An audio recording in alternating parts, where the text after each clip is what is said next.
임마누엘, 하나님이 우리와 함께 하신다라는 말씀입니다.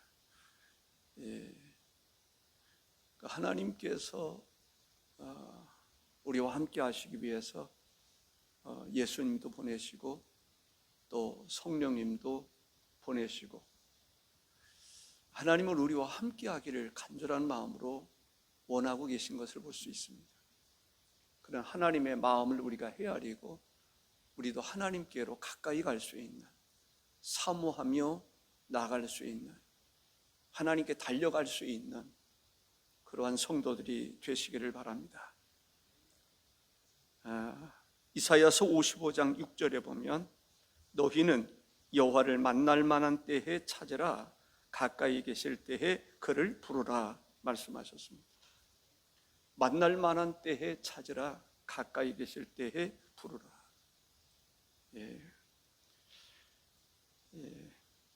하나님은 전능자이십니다.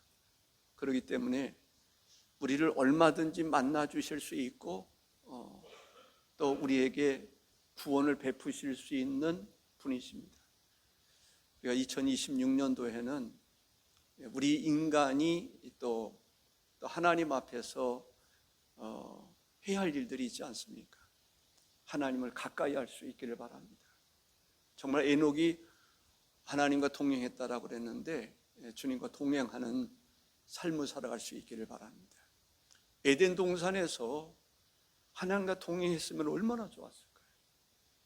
하나님과 동행하지 않고 어떻게 보면은 선악과 근처에서 놀고 마귀를 접촉하고 그러면서 모든 것을 다 빼앗기고 말았습니다.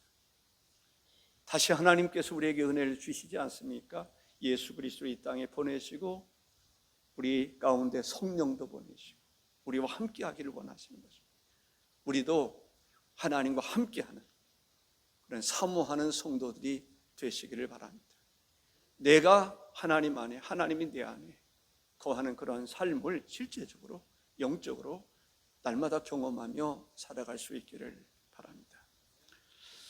7절의 말씀에 보면 이사야 55장 7절에 보면 악인은 그의 길을 불의한 자는 그의 생각을 버리고 여호와께로 돌아오라. 그리하면 그가 긍휼히 여기시리라. 우리 하나님께로 돌아오라. 그가 너그럽게 용서하시리라 했습니다. 첫 번째 말씀드리고 싶은 것은 하나님께서는 주께 돌아오는 사람들을 긍휼히 여기시고 또 용서해 주신다는 거예요.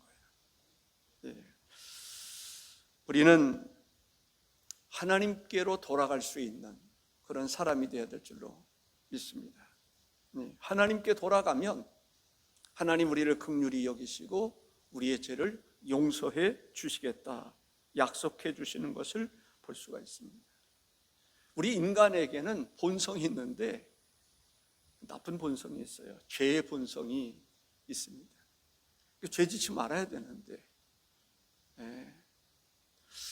죄가 마치 달콤한 것처럼 죄를 벗어나지 못한단 말이죠. 죄 가운데 살아가게 되고 죄를 쫓아 살아가는 경우들을 볼 수가 있습니다. 우리 인간에게는 죄의 허물이 있는데 하나님은 우리의 허물을 용서해 주시겠다는 거예요. 우리는 끊임없이 죄를 져요. 그런데 하나님은 끊임없이 죄를 용서해 주신다. 용서해 주시고 또 용서해 주시고 또 용서해 주시고. 그러니까 우리는 하나님 앞에 죄를 자백만 하면 하나님은 용서해 주시고, 그래서 하나님은 항상 우리를 의인된 상태에 머무르게 하시는 것을 보게 됩니다. 죄를 지면 또 자백하고 또 용서해 주시고 또 용서해 주시고 용서해 주시고 날마다 순간마다 용서해 주시고, 그런 가운데서 우리의 삶을 성화롭게 거룩한 삶에 이르도록 하시는 것을 볼 수가 있습니다. 사람들은 그렇지 못해요. 사람들은 동일한 죄를 지었을 때 왜 우리가 또 죄를 용서해 줘야 되는가? 그런 반문을 하는 경우들을 볼 수가 있습니다. 또 용서해 줘야 돼? 아니 지난번에도 죄를 졌는데 또 용서해 줘야 돼? 지난번에 잘못했는데 또 용서해 줘야 돼? 몇 번이나 용서해 줄까? 하나님은 몇 번을 이야기하지 않습니다. 끊임없이 용서해 주는 거예요. 그것이 하나님의 사랑입니다. 그 용서하심을 힘입어서 우리도 용서하는 자가 되라 말씀하시는 것을 볼 수가 있습니다. 하나님은 긍휼이 풍성하시다라고 말합니다. 우리를 불쌍히 여기시고 용서해 주시는 것을 볼 수가 있습니다. 내로남불이라는 말이 있습니다. 자기 잘못된 행동에는 정당화하면서도 다른 사람의 잘못에 대해서는 정죄하고 맹비난하는 것을 말합니다.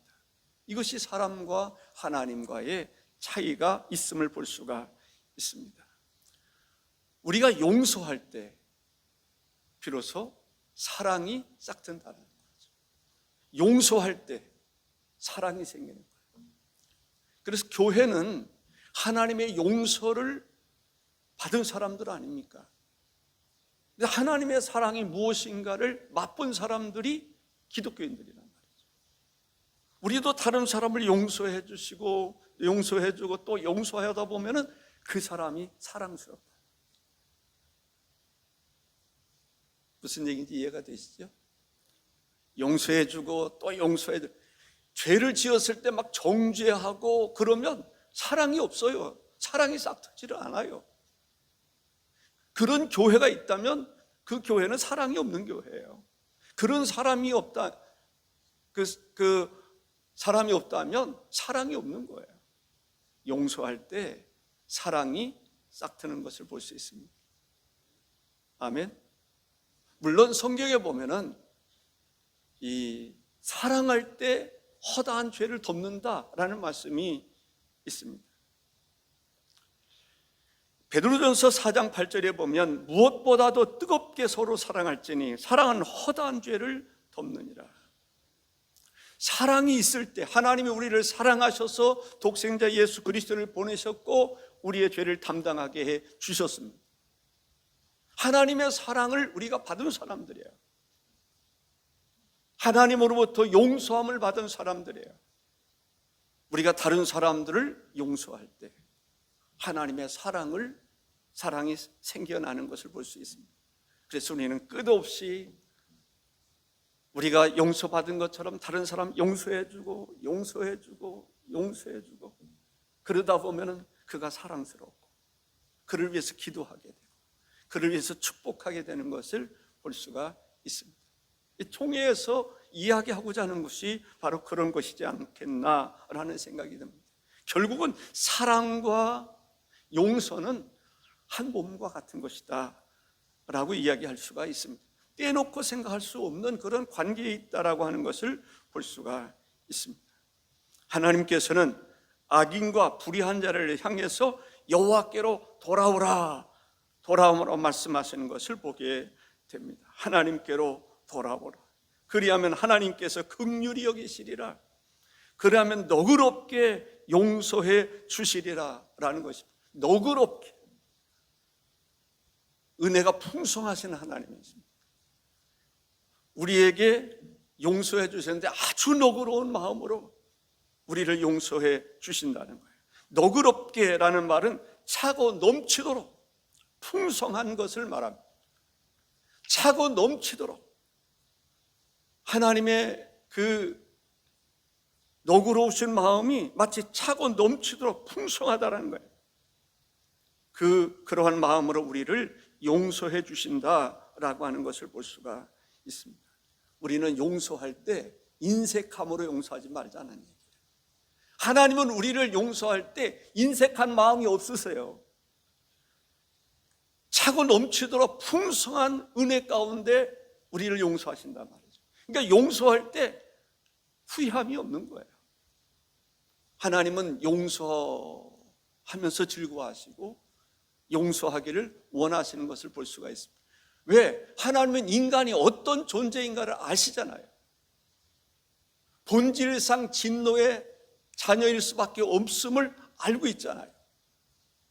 그러한 인간에게 하나님은 용서해 주시는데 너그럽게 차고 넘치도록 용서해 주고 용서해 주시는데도 또 용서해 주시고 100번, 1000번, 만번 무한대로 용서해 주시는 분이 하나님의 용서함입니다.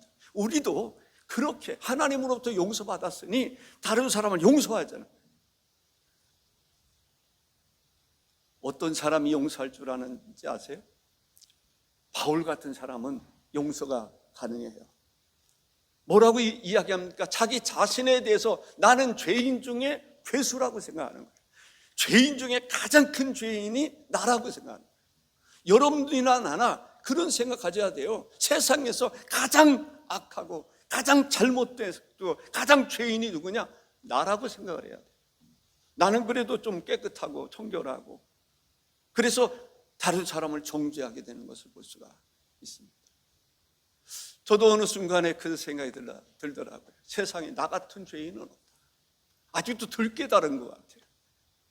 그 바울 사도처럼 깨달아야 되는데, 내가 죄인 중에 괴수라고 하는, 죄인 중에 죄인이라고 하는, 세상에서 가장 잘못된 죄인이라고 하는, 악한 죄인이라고 하는 것을 깨달았던 바울처럼 우리도 깨닫는다면 다른 사람을 향해서 돌을 들지 않는다는 거죠. 들을 수가 없는 거죠. 부끄러워서 들을 수가 없는 거죠. 가늠하다 잡힌 여인에게 사람들이 뭐를 들고 왔어요? 자기는 마치 깨끗한 것처럼 돌을 들고 왔단 말이죠. 저 죽이려고 그러는 거예요. 근데 자기 자신을 바라보게 하시니까 돌을 들었던 사람들이 내리칠 수가 없는 거예요. 부끄러워서. 그래서 돌을 내려놓고 슬금슬금 도망치고 말았던 거예요. 그렇습니다. 우리가 그것을 깨달으면, 내가 본질상 진노의 자녀였다라고 하는 것을 깨달으면 다른 사람 쉽게 정죄하지 못합니다. 교회는 죄인들이 모이는 곳입니다. 죄인들이 와서 다 용서받는 것입니다. 하나님으로부터 용서받아야 되고 사람으로부터 용서받아야 되는 것입니다. 우리가 하나님으로부터 용서받았으니 우리도 다른 사람을 용서하는 것은 마땅한 일입니다. 하나님의 사랑을 받았으니 우리가 하나님의 사랑을 받은 그 사랑으로 다른 사람을 사랑하는 것이 마땅하다라고 하는 것입니다. 하나님은 우리가 죄인 되었을 때 우리를 사랑하시고 또 용서하시는 것을 볼 수가 있습니다. 로마서 5장 8절에 보면 우리가 아직 죄인 되었을 때에 그리스도께서 우리를 위하여 죽으심으로 하나님께서 우리에 대한 자기의 사랑을 확증하셨느니라. 죄인 되었을 때에 우리를 먼저 사랑하신 분이 누구라고요? 하나님이시다라고 하는 것입니다. 용서의 주도권을 누가 가지고 계신가? 사람이 아닙니다. 사람은 그렇게 용서할 수 있는 너그러운 마음이 있지를 못합니다. 사람들은 스스로도 죄의 본성을 가지고 있고 또 죄를 지으면 그것을 정죄하고 그러는 것을 볼 수가 있습니다. 하나님은 어떤 하나님이십니까? 너그러우신 하나님입니다. 은혜가 풍성하신 하나님이십니다. 우리를 용서하시고 또 용서하시는 분입니다. 우리는 하나님의 용서를 받았으니 그 하나님의 용서하심에 대한 감격을 가지고 다른 사람을 용서할 수 있는 사람이 되어야 할 것입니다. 두 번째는 우리는 우리가 어떤 사람, 어떤 죄인인가를 알아야 됩니다. 내가 누군가 자기 자신을 알 수 있어야 돼요. 내 자신을 알라. 우리 자신을 알아야 돼요. 에베소서 4장 31절에 보면 너희는 모든 악독과 노함과 분냄과 떠드는 것과 비방하는 것을 모든 악의와 함께 버리고 라고 말하고 있습니다. 내가 어떤 존재인가? 우리에게는 악독이 있고 노함도 있고 분내는 것도 있고 떠드는 것도 있고 비방하는 것도 있다라는 것이죠. 그러한 우리를 하나님께서 긍휼히 여기사 우리의 모든 잘못, 허물을 용서해 주신다고 하는 것을 볼 수가 있습니다. 우리에게 필요한 것은 바로 죄 사함을 받는 것입니다. 이러한 모든 죄가 우리 가운데 있단 말이죠. 우리 자신을 정말 안다면 하나님, 이 죄 때문에 하나님의 진노가 임할 것을 알기 때문에 하나님 앞에 기도하는 거예요. 하나님, 이 죄를 용서해 주옵소서. 그때 하나님께서는 은혜가 풍성하셔서 긍휼이 풍성하셔서 너그러우셔서 우리를 용납하시고 우리의 죄를 용서해 주시고 용서해 주시는 것을 볼 수가 있습니다. 제가 1974년도 그 여의도 광장에서 엑스플로 74 그때 참여한 적이 있습니다. 소낙비가 쏟아졌어요. 소낙비가 쏟아지는데도 한 명도 움직이는 사람이 없어요. 그때 무슨 음성을 들었어요? 이 말씀 같아요. 이 말씀은 아닌데 바로 비슷한 말씀이에요. 이상하다. 내 자신을 돌이켜볼 수 있는 말씀이라고 생각을 했습니다. 사랑하는 성도 여러분, 오늘날 주의 음성 듣기를 바랍니다. 오늘의 말씀을 통해서 나를 향한 하나님의 음성을 들을 수 있기를 바랍니다. 내 자신이 어떤 존재인가를 안다라고 하는 것은 매우 중요합니다. 죄의 삭은 사망이라고 그랬어요. 죄사함을 받는다는 것은 얼마나 중요한지 모릅니다. 죄사함을 받기 위해서 우리가 해야 할 일은 회개하는 것입니다. 회개하면 주께서 용서해 주시리라고 말씀하고 있습니다. 회개 정신에 대해서 이렇게 생각을 합니다. 어느 고등학생이 이 담배를 피다가 지금은 모르겠어요. 지금 상황이 어떨지 모르겠는데 담배를 피다가 아버지한테 들켰어요. 저도 이 고등학교 때 담배를 피워봤는데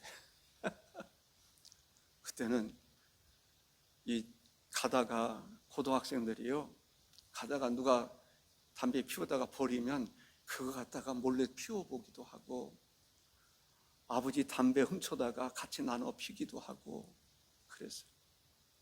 저도 그 중에 한 사람이었어요. 예, 아버지가 이 담배를 이렇게 보면은 보루를 이렇게 사다 놓고 피우시잖아요. 그러니까 한두 각 빼도 아무도 몰라요. 친구들에게 나눠줬던 그런 일이 있습니다. 근데 그 담배를 피우다가 딱 걸렸어요. 그때 당시 걸리면 큰일 나죠. 선생님한테 걸리면 큰일 나고요. 그랬을 때 어떻게 해야 되죠? 담배를 딱 이렇게 물고 잘못했습니다 아버지, 그래야 됩니까? 아니면 담배를 버리고 발로 비비고 말이죠. 그리고 잘못했다고 해야 되는 것입니까? 죄라고 하는 것은, 회개라고 하는 것은 버리는 것을 말하는 것입니다. 죄는 버려야 되는 것입니다. 포기해야 되는 것입니다. 제거해야 되는 것입니다. 그러기 위해서 할 수 있는 게 뭐예요? 회개하는 것을 알 수가 있습니다. 회개하라.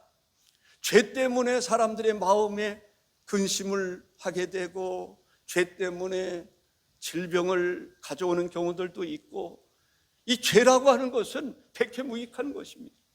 그래서 하나님께서는 우리의 모든 죄를 용서해 주시겠다는 거예요. 그래서 우리를 의롭게 여기시고 의인되게 해 주시겠다는 거예요. 의인으로서의 삶을 살게 해 주시겠다는 거예요. 죄의 종로로 타지 아니하고 의의 종로로 타며 살아가도록 하시겠다는 거예요. 그렇기 때문에 하나님, 우리가 죄를 지었을 때 우리의 모든 죄를 십자가에서 다 용서해 주시고, 또 죄를 지으면 또 용서해 주시고, 끊임없이 용서해 주시고, 과거나 현재나 미래나 우리의 모든 죄를 담당하신 분이 예수 그리스도라고 하는 사실입니다. 그렇다고 해서 죄를 지어도 괜찮다, 그 얘기는 아닙니다. 정말 그리스도께서 우리의 죄를 담당하셨음을 알면 알수록 죄를 짓지 않으려고 애를 쓰고 노력하게 될 줄로 믿습니다. 그리고 죄를 지으면 자백하게 됩니다. 용서해 주시고 용서해 주시고 자백하고 용서해 주시고, 그러면서 하나님의 말씀과 성령의 기름 부심을 위해서 우리의 심령들이 날마다 변화되는 것을 볼 수가 있습니다. 세 번째는, 용서를 받은 우리는 용서하는 삶을 살아야 하는 것입니다. 에베소 4장 32절에 보면 서로 친절하게 하며 불쌍히 여기며 서로 용서하기를 하나님이 그리스도 안에서 너희를 용서하심과 같이 하라 했습니다. 용서하는 사람이 되어야 될 것입니다. 예수님께서 이런 기도를 가르쳐 주셨습니다. 우리가 우리에게 죄 지은 자를 사하여 준 것 같이 우리 죄를 사하여 주시옵고 라고 말합니다. 우리가 다른 사람의 죄를 용서해 줘야 돼요. 용서함을 받은 사람들입니다. 용서함 받은 사람, 다른 사람을 용서해야 돼요. 어느 정도 용서를 해줘야 될까요? 하나님의 용서를 받았으니 우리는 다른 사람을 용서해 줘야 됩니다. 하나님으로부터 용서를 받았는데 용서하지 않으면 뭔가 좀 깨림직하잖아요. 뭔가 걸린 사람처럼 살잖아요. 목에 뭔가 걸린 사람처럼 살잖아요. 하나님이 우리의 죄를 용서해 주셨단 말이죠. 우리도 하나님이 우리의 죄를 용서해 주신 것처럼 다른 사람을 용서할 때 마음에 평안이 오는 거예요. 내가 용서받았다고 확신을 갖게 되는 거예요. 그렇습니다. 내가 용서를 받았는데 용서 못 해준다 그러면요, 내가 정말 용서받았다는 확신이 평안이 없어요. 그러나 다른 사람을 용서할 때 내가 용서받은 사람으로서의 평화를 누릴 수 있는 거예요. 또 용서할 때 하나님의 사랑이 싹 트는 것을 볼 수가 있습니다. 교회 공동체, 교회는 어떤 곳이어야 되느냐? 죄인들이 와서 용서받은 것입니다. 그리고 교회는 용서를 할 수 있어야 돼요. 용서하시라니까요. 혹시 누구 용서 못한 사람이 있습니까? 용서해 주세요. 용서해줘야 내가 죄사함의 확신을 가질 뿐만 아니라 죄사함을 받은 평안을 누릴 수 있단 말이죠. 그러면서 서로가 서로를 용서할 수 있는 사람이 되어야 될 줄로 믿습니다. 그럴 때 사랑이 싹 트는 거예요. 용서함으로 하나님의 사랑이 교회에 가득해야 될 줄로 믿습니다. 내 안에도 하나님의 사랑이 가득하고 또 다른 사람도 서로가 하나님의 사랑으로 가득하기 위해서는 용서해줘야 돼요. 가정에서도 마찬가지예요.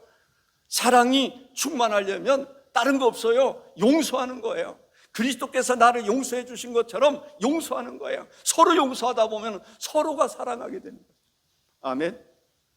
서로 용서하다 보면요, 사랑이 싹 튼다니까요. 내가 용서하지 않으면, 미워하면 사랑이 싹 트지를 않아요. 사랑은 존재하지 않아요.